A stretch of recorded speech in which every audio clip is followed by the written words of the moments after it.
नमस्कार दोस्तों, स्वागत है आप सभी का आज के इस महत्वपूर्ण वीडियो में। दोस्तों, हम आपको बता दें कि आपके पिछले जन्म के दुश्मन हैं ये 3 लोग। जी हां दोस्तों, यह जानकारी आपको हिलाकर रख देगी। आपके पैरों तले जमीन खिसक जाएगी जब हम आपको इन 3 लोगों के बारे में सारी जानकारी विस्तार से बताएंगे। दोस्तों, आपकी जानकारी के लिए हम आपको बता दें कि इन 3 लोगों में 2 लोग आदमी हैं और एक औरत है।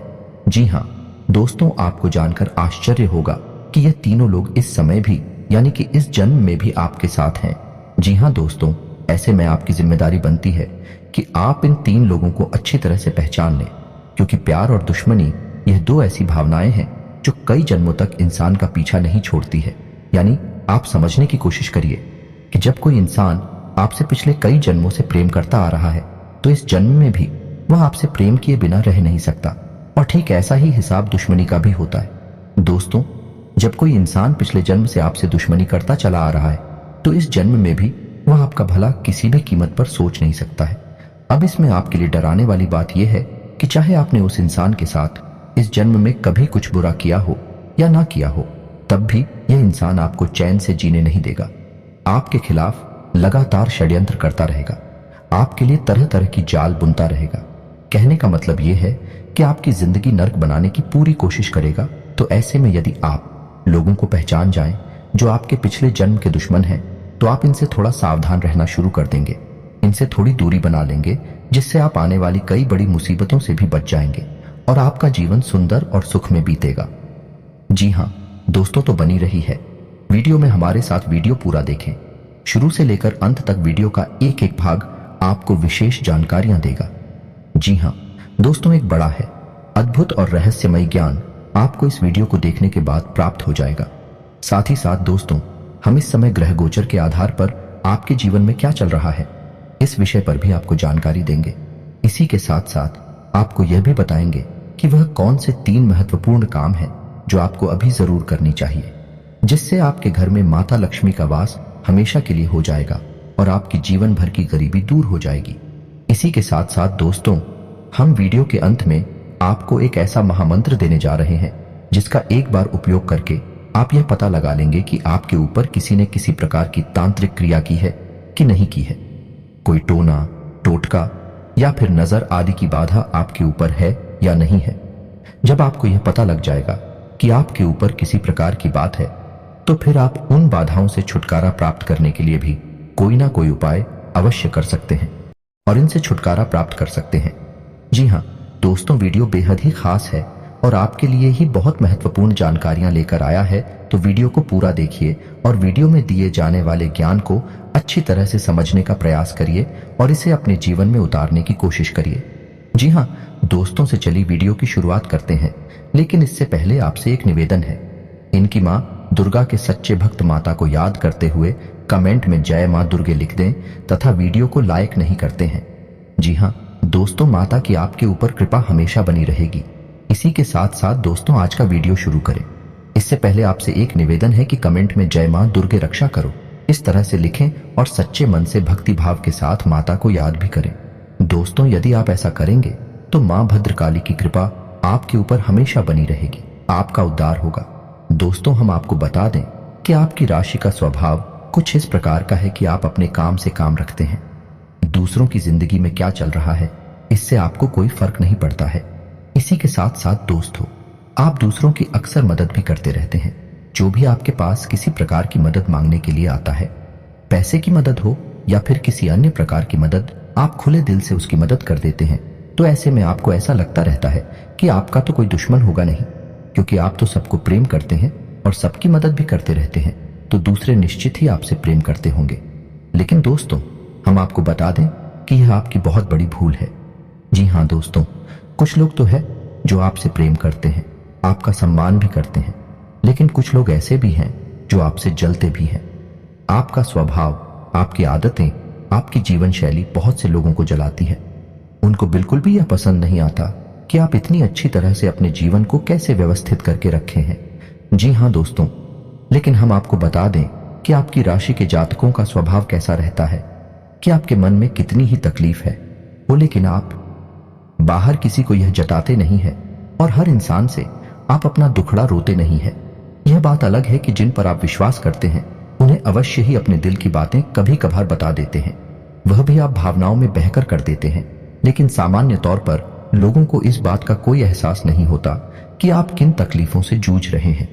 उल्टा आपके चेहरे पर एक बहुत ही सुंदर सी मुस्कान हमेशा बनी रहती है, जिन लोगों को हमेशा भ्रमित करती है और उन्हें ऐसा लगता रहता है कि इस इंसान के जीवन में तो कोई तकलीफ है ही नहीं, और यदि छोटी मोटी तकलीफ है तो यह इंसान कैसे इन तकलीफों से लड़ पा रहा है, इसे कहां से ऊर्जा प्राप्त हो रही है।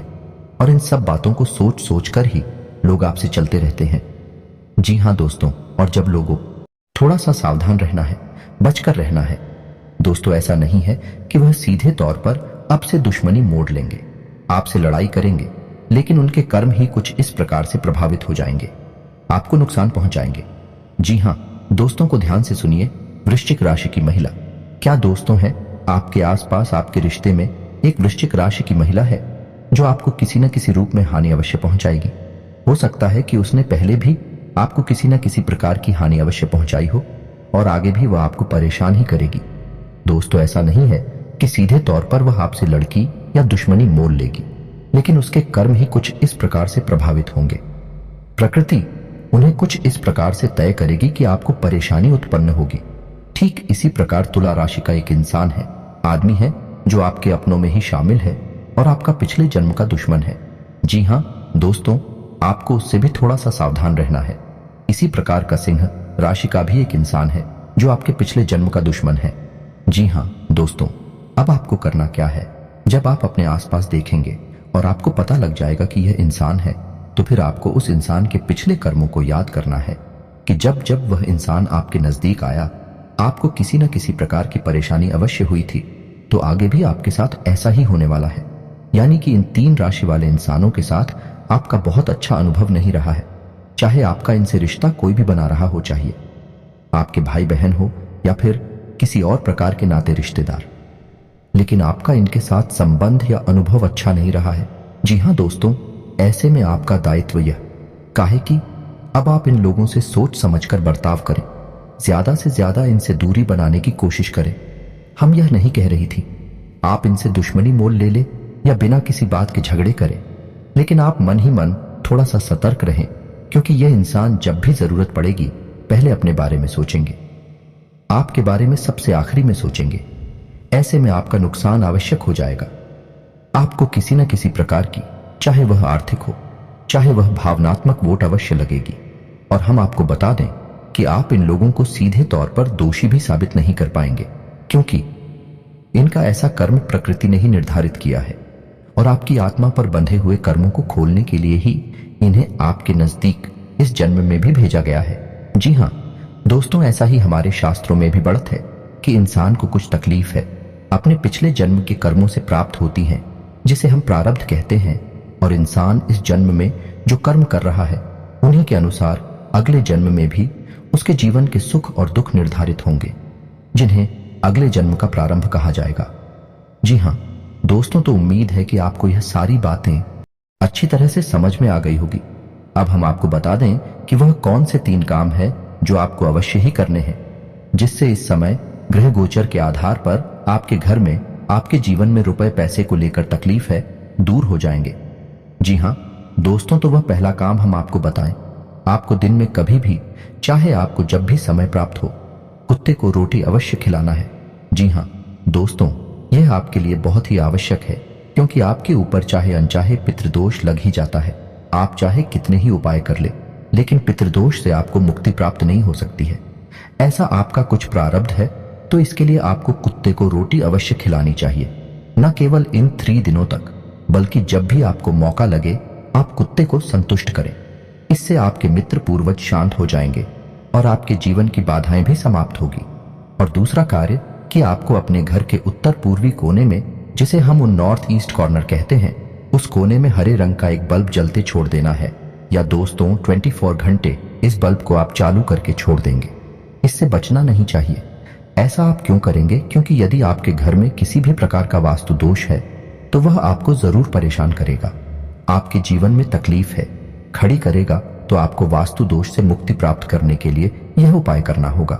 यह बहुत ही शक्तिशाली उपाय है और यह किसी भी प्रकार की वास्तु दोष से जुड़ी हुई नकारात्मकता को आपके जीवन से दूर कर देगा। जी हां दोस्तों, अब तीसरा कार्य जो आपको करना है वह यह है कि आपको जब भी मौका लगे गाय को हरी घास खिलानी है।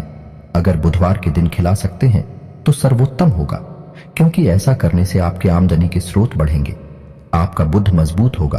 और बुद्ध एक ऐसा ग्रह है जो इंसान की आजीविका को निर्धारित करता है, यानी उसकी आमदनी के स्रोतों को प्रभावित करता है कि यदि आप ऐसा करेंगे तो आपका बुद्ध मजबूत हो जाएगा और आपकी आमदनी के स्रोत बढ़ने लगेंगे या नहीं। जहां आप पहले 100 रुपए कमा पाते थे, वही आप 1000 रुपए कमाने की भी क्षमता उत्पन्न कर लेंगे।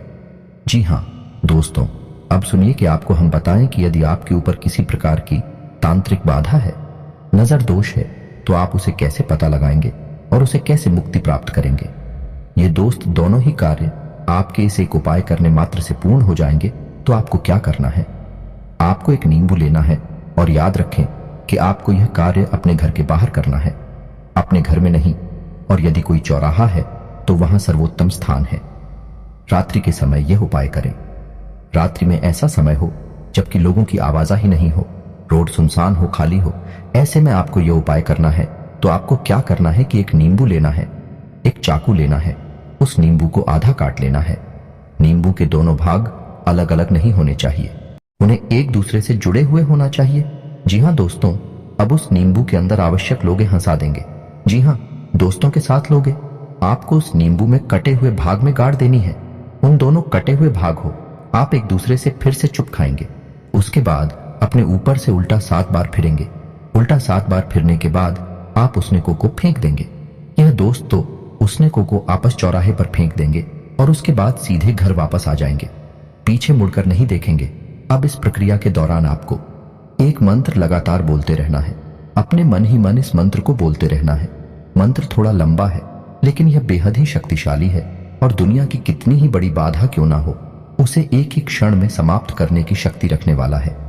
जी हां दोस्तों, यह मंत्र मां पीतांबरा को समर्पित है, जिन्हें स्तंभन की देवी कहा जाता है। और किसी भी प्रकार की बाधा को मात्र माता के नाम लेने भर से ही मुक्ति प्राप्त हो जाती है, ऐसा हमारे शास्त्रों में वर्णित है। तो मंत्र आपकी मोबाइल की स्क्रीन पर भी आपको दिखाई देगा। ध्यान से सुने और इस मंत्र को याद कर ले। जी हां दोस्तों, मंत्र थोड़ा लंबा है तो आपको शुरुआत में याद करने में परेशानी होगी, बाद में आसानी से याद हो जाएगा। तो मंत्र कुछ इस प्रकार है। ओम ह्रीं बगलामुखी। सर वो दूसरा नाम बाद षण्मुखम पदम संभव। जी भागीरथ विनाशक। फिल्म ओम स्वाहा मंत्र एक बार फिर से सुनिए। एम ह्रीं बगलामुखी सर्व दुष्टाना वाचन मुखपदम संभव जीवन की लघुतम बिना श्री ओम स्वाहा। दोस्त, जब आप इस प्रक्रिया को कर रहे हो तो आपको लगातार मन ही मन इस मंत्र का उच्चारण करते रहना है और इस प्रक्रिया को समाप्त होने तक, आपके घर वापस आ जाने तक इस मंत्र को आपको लगातार बोलते रहना है। संख्या की कोई निश्चित आता नहीं है, जितना हो जाए उतना आप बोले। लेकिन इस उपाय को एक बार करने मात्र से आपके ऊपर किसी भी प्रकार की बाधा होगी तो वह तुरंत समाप्त हो जाएगी और फिर कभी आपके ऊपर किसी भी प्रकार की बाधा नहीं आ सकती है। जी हां दोस्तों, उपाय को पूरे भक्ति भाव के साथ करें, पूरे विश्वास के साथ करें। यह उपाय और यह मंत्र मां बगलामुखी, जिन्हें हम माता पीतांबरा भी कहते हैं, उनके लिए समर्पित है। इस उपाय को करने से माता की कृपा आपको प्राप्त होने लगेगी। जी हां दोस्तों, है तो उम्मीद है वीडियो में दी गई जानकारी आपको पसंद आएगी। आप इस जानकारी का लाभ लेकर अपने जीवन में किसी प्रकार का बदलाव अवश्य लेकर आ पाएंगे। इसी के साथ आज का वीडियो समाप्त करते हैं। कमेंट में पूरे भक्ति भाव के साथ जय मां बगलामुखी रक्षा करो, जय मां दुर्गे रक्षा करो अवश्य लिखें। मिलते हैं अगले ज्ञानवर्धक वीडियो में, तब तक के लिए धन्यवाद।